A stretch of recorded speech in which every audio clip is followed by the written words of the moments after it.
What's up everyone, I'm Twisted. You saw the title and thumbnail already, so before anything else, I wanna start by saying a couple things. First, I am not against Riftbound existing as a game, nor do I subscribe to the idea that Legends of Runeterra died for this. Would this game have existed without Legends of Runeterra downsizing? Probably not, but Riftbound itself is not the reason LOR failed or moved to PvE. Second, not only do I think LOR and Riftbound can coexist, but I also believe it might be beneficial for both, since Riot is clearly playing it safe when it comes to, actually spending money on the games. So if they can, for example, outsource an artwork that can be used in both games, they might be more willing to waste that money. An awful thing to say when we're talking about a company that makes so much money, but it's the reality. And third and final thing, I wanna say that Riftbound is not for me, as in I'm neither a trading card player nor collector. I'll say a couple things about the game, but I will not be criticizing its gameplay nor its monetization. That's not what I'm interested in. I'm a lore fan, so narrative is what I'm interested in when it comes to games or products that utilize the League IP. So with this being said, what are my issues with the game? Well, you see, when it comes to Legends of Runeterra,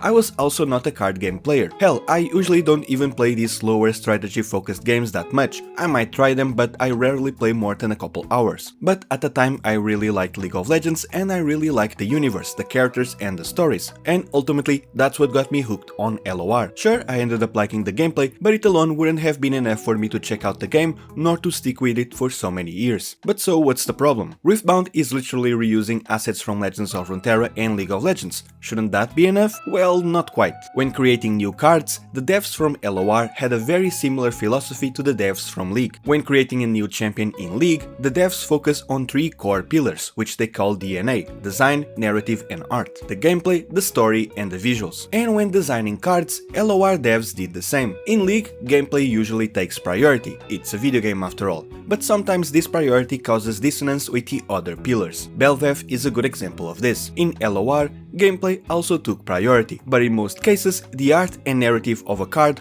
were flawlessly intertwined with its gameplay. You need a follower that does damage upon dying? Well, maybe he's literally running around with bombs in his hands. You need a follower that only exists so that your dragon followers can strike it and get stronger? Well, here's an animal that's literally eaten by dragons. The examples go on, but all of this to say that LOR really respects these three pillars. On top of that, the game also excelled at world building, having explored the world of Runeterra like we have never seen before. Places, cultures, people, items, food. This was what truly got me hooked on the game as someone who loves the lore of Runeterra. So what does Riftbound do wrong? To me it feels like Riftbound is not respecting the narrative of the world it's based on. Let's check out a couple cards so you can see what I mean. Starting with the seal cards. The names of these are tied to the rune cards of the game. However, their art comes from the Tellstone cards from Legends of Runeterra. These are not seals, these are Tellstone pieces, a game that exists in the universe and even in the real world as well. These names are obviously here for gameplay clarity. However, the art has nothing to do with what the card does, and it's just here because they didn't want to create brand new artwork for the game. And these cards aren't the only example of this. Take a look at Pack of Wonders, which reuses the artwork of Payday. In LOR, this is supposed to be a box full of coins or gold that someone is carrying in Shurima. Yet here it's a Pack of Wonders, whatever that means,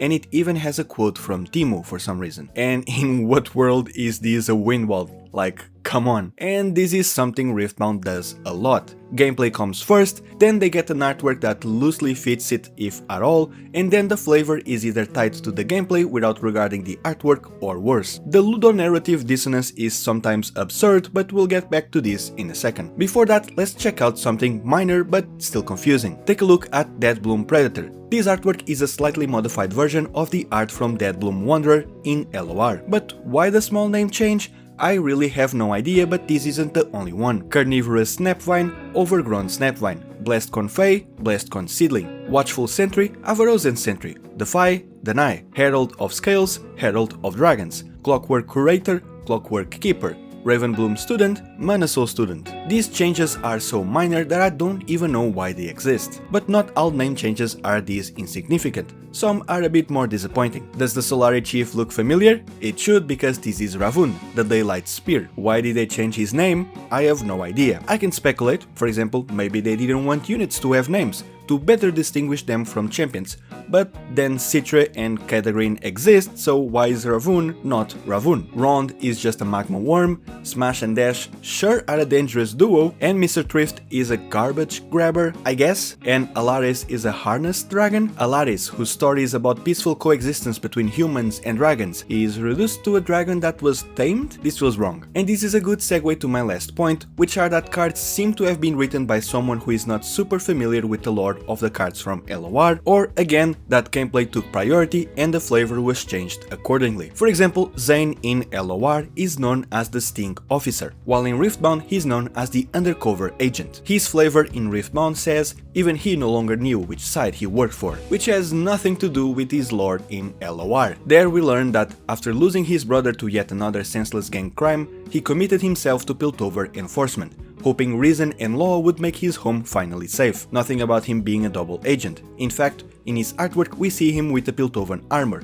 and following some criminals. The flavor change might have been done for gameplay reasons, but again, that just proves my point that gameplay took priority over respecting the lore. Now look at the defective Swapbot, who was renamed to Machine Evangel in Riftbound. Now, what does a Machine Evangel have to do with a discontinued Slotbot who was brought back to life due to the Black Mist? Well, you tell me. And this is not the Brazen Buccaneer, I know. Finally, in terms of flavor, I just wanna say that overall, most of the little lore on the cards feels a bit uninspired. I know that there are limitations because of the space available in the card, but there are some cards that do manage to at least be somewhat interesting. Unfortunately, the majority do not. Now let's talk about the artworks. Riot is reusing art from other games because they are not confident Riftbound will be profitable, so they are cutting corners early where they can. A side effect of this is a game that can't do anything new in terms of lore. Also, I feel like after the backlash they were like, hey, let's quickly commission some new artworks and tweak some old ones to pretend we're actually doing something new, and then went back to just reusing old art.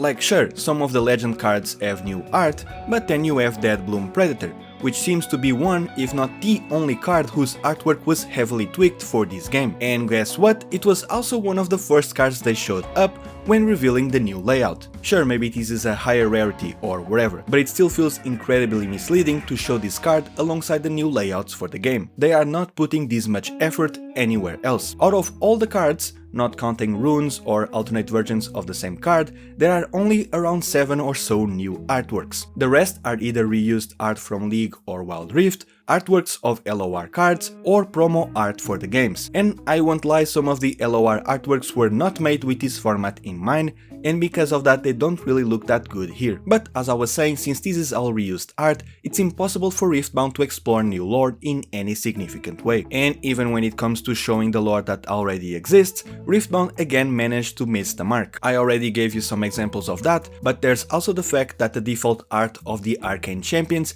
is based on their pre-Arcane counterparts. Obviously, on one side this is just Riot being Riot, they don't really care about consistency, like in 2XKO the champions are also their old versions, but there's also another reason for this, the fact that they didn't want to spend money on the game. For Jinx and Vi, they could reuse their Arcane skins from LOR since there's level 1 and level 2 artworks. For everyone else, they only had the LOR and League art. Maybe the game wasn't made in time to use the Season 2 League skins, but they could have at least used the ones from Season 1. Victor might have gotten the worst treatment. The only artwork Arcane Victor has is his League splash art. So, if Riftbound was going to have this version of Victor, they would need to commission brand new art, right? Wrong? They can simply use an artwork of a skin in League that does not depict the canon Victor at all, just because we can see his face. What a shame. So, while the rest of the Arcane champions are either their old or their current versions, Victor is both his current self and some random alternate version, and his champion spell is from the old Victor. What an incohesive mess. I would take Arcane screenshots any day if it meant some consistency. Also, side note, but for some reason all the Arcane champions are using quotes from their old versions. Sure, some of these are generic enough to still fit,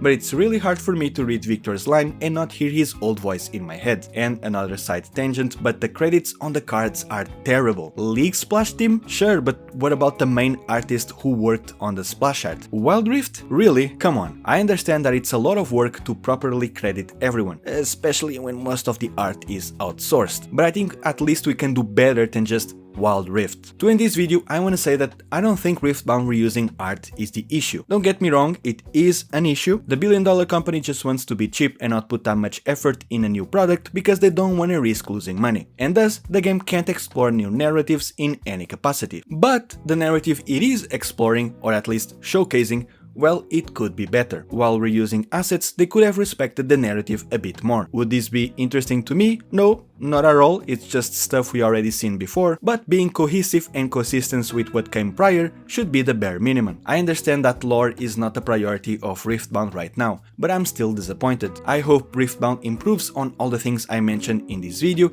and I hope the game is successful and profitable enough for the devs to have the freedom to explore new ideas when it comes to the narrative and visuals of the cards. For now, I see Riftbound as nothing more than TFT, a game that reuses assets from other games with no intention of further exploring the world of Runeterra. I think that works for the game TFT is, but for Riftbound, I just wish it could be more than that. Do you agree with me or do you simply not care? I think most people don't care and that's fine. If you're into card games and or if you're excited for Riftbound, that's totally okay. Again, I'm just frustrated with the narrative part of the game, but I know most people don't really care about that. Anyway, let me know your thoughts down below, and consider subscribing if you haven't already. It's free and you can always change your mind later. I'm Twisted and I'll see you guys in the next video.